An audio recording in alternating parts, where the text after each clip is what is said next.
Ladies and gentlemen, it's another start over kind of day. I started with my heater running, and I know that that can be a bit of a distraction, so I wanted to turn that off so that could be a little bit more clear and a little bit better heard. I wanted to start my discussion today by saying that I get that there are some people that there are a lot of people. In fact, I would say probably the majority of people across the aisle, left, right, center, who really like what the Reddit crowd, I guess it was Reddit crowd, did with GameStop and other stocks, AMC, I forget who it is now, but a couple of other stocks, where they basically shut down the short selling of those stocks. And I will say, look, I understand there are some folks out there who have made a life out of the stock market, and I can grasp that people are upset with some of those folks. That makes perfect sense to me. There's a good reason for that, and I can't deny it, right? I recognize, by the way, I'm reading here a little bit because I've got my notes, so understand that I'm actually reading a prescripted thing, but that doesn't mean I won't interject here and there. I recognize that there are things going on in the stock market that benefit the fat cats and are without doubt situations that are designed to help the, quote, educated crowd make and keep wealth, while those who aren't in the privileged class suffer from not being able to do so. And that's in a couple of ways, by the way. It's not just that they're educated, it's that they happen to be in the establishment, right? They happen to be in the hedge funds or whatever, such that they can do that because they've got massive amounts of money behind them. That said, it's important to me to realize some other things, right? Some other considerations with regard to the stock market. Hello and welcome to the Daily Summation from Kurt's Religion and Politics. I'm Kurt and I'm your host. Today is Monday, the 1st of February, 2021. Welcome to everybody as usual on Rumble, on the podcast, and on YouTube. Thank you for joining me today. We're going to talk today a little bit about the stock market. And I wanted to say some things that I think are important. And one thing that's pretty important is that a lot of younger people, because they're looking to well, sometimes older people too, but the point is people who are willing to take a little bit of risk know that there is a lot of benefit from having their retirement vehicles invested in the stock market. And in fact, typically they're given the opportunity to do that more or less when they do so. And I bring that up because whether the retirement investments in question are in hedge funds at any point, and I don't know if any of them are. I'm not smart enough to answer that. And again, I'm gonna reiterate Tim Pool's statement. Look, I'm not your financial advisor, and I'm not your lawyer. Don't look to me for this kind of advice. On the other hand, consider that when people do things like make something like a hedge fund take a dive, if your retirement account is invested in that hedge fund, then you're going to be one of the people who's going to lose as a result of what's going on there as well. And whether or not you like it, there are some people who, from the Reddit crowd, who are probably going to get pretty wealthy off of this whole play. Now, to be fair, that isn't entirely improper. Okay, let's be clear on that. But what I'm trying to say is that there are a lot of people who are even less intelligent, even less invested, and I count myself among these people, who have retirement vehicles that are counting on the stock market, and people who are actually investing in that. And when people do things like mess with the stock market one way or another, there's a good possibility that they're actually messing with your retirement account. I just want to point that out. Now, let's be clear, right? There's a difference between long-term realization and short-term realization, stock market or wherever, right? And the point is, a lot of people freak out about short-term issues when the long-term may end up looking quite rosy by comparison. So don't let yourself be cowed into believing that things are bad just because the short term looks that way. Again, I'm not your financial advisor. I'm not your lawyer. Remember that. That's not who I am. I'm not trying to give you financial advice, but I will tell you that in general, if you look at the short run on anything, you're going to miss what's happening in the long haul.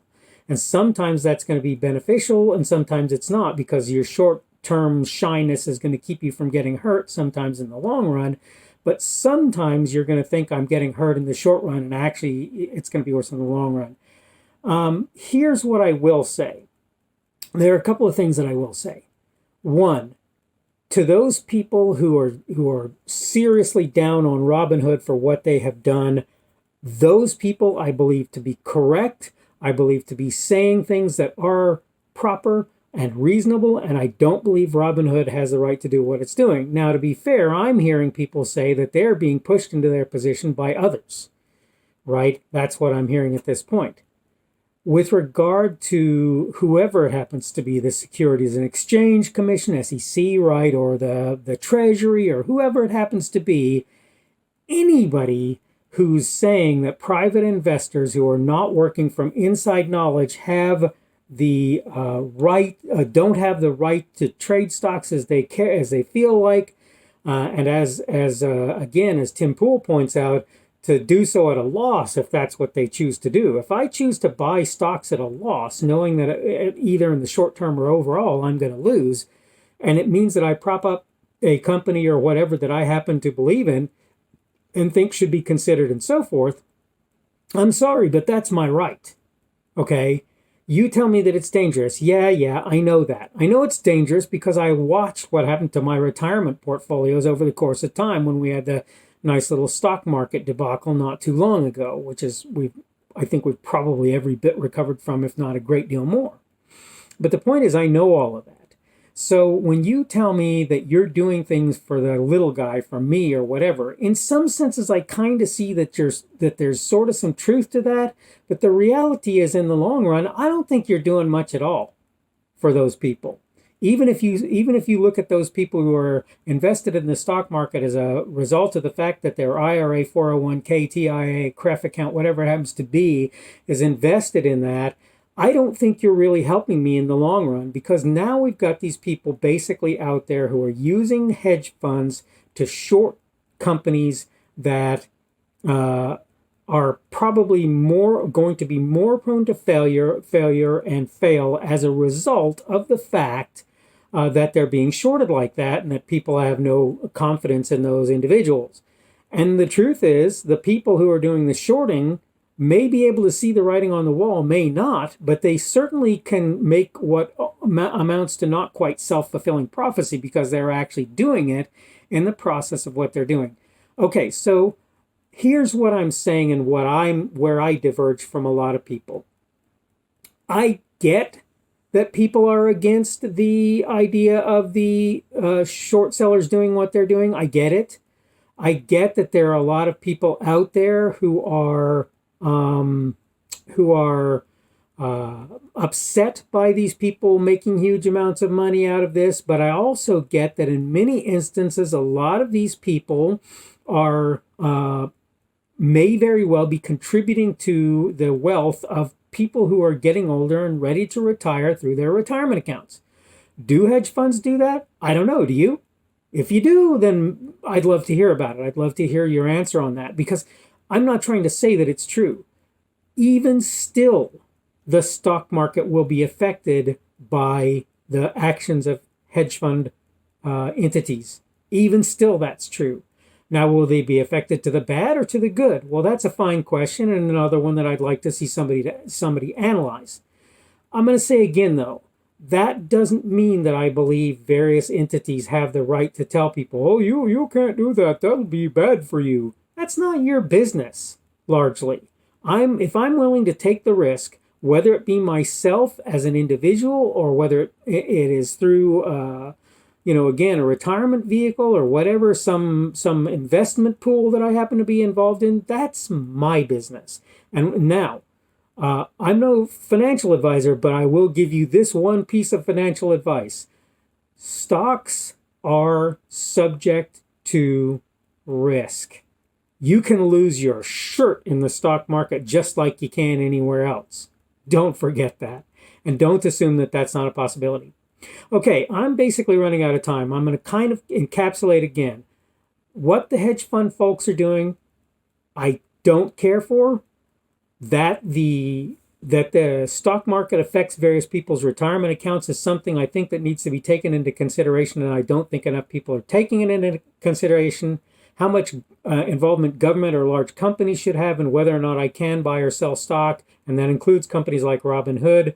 As far as I'm concerned, the amount of influence they should have is very small.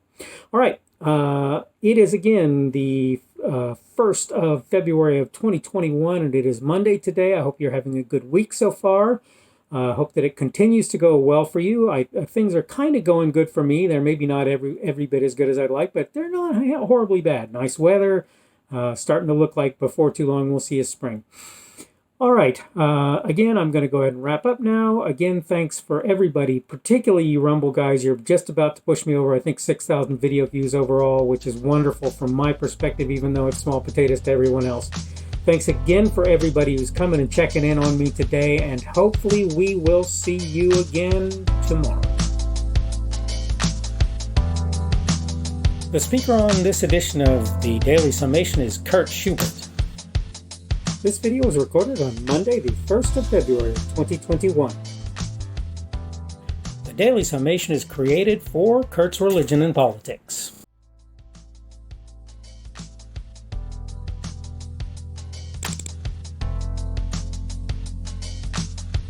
Thanks for watching this edition of the Daily Summation from Kurt's Religion and Politics. I hope you found it entertaining or instructional, or maybe both. If you want to see more from me, you can go to blogs.kpschubert.com. That's blogs.kpschubert.com. I am on Twitter, Parler, and Minds.com. My handle on each of those is @kpschubert. That's @kpschubert. I have a Rumble and a YouTube channel. They are the Kurt's Religion and Politics channels on Rumble and YouTube.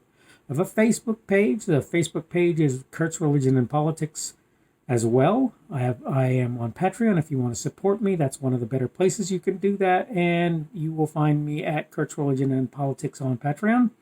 I have a podcast. The podcast is podcasts with an S, .kpschubert.com. That's podcasts.kpschubert.com. I think you should be able to find me with relative ease on Apple Podcasts, Google Podcasts, and Spotify as well. The best way I find to do that is to look for Kurt's Religion and Politics. You can try to use the Daily Summation. I find that it doesn't work as well as a general rule, but you can always try that. I'm glad to have you aboard today, and hopefully we will see you again tomorrow.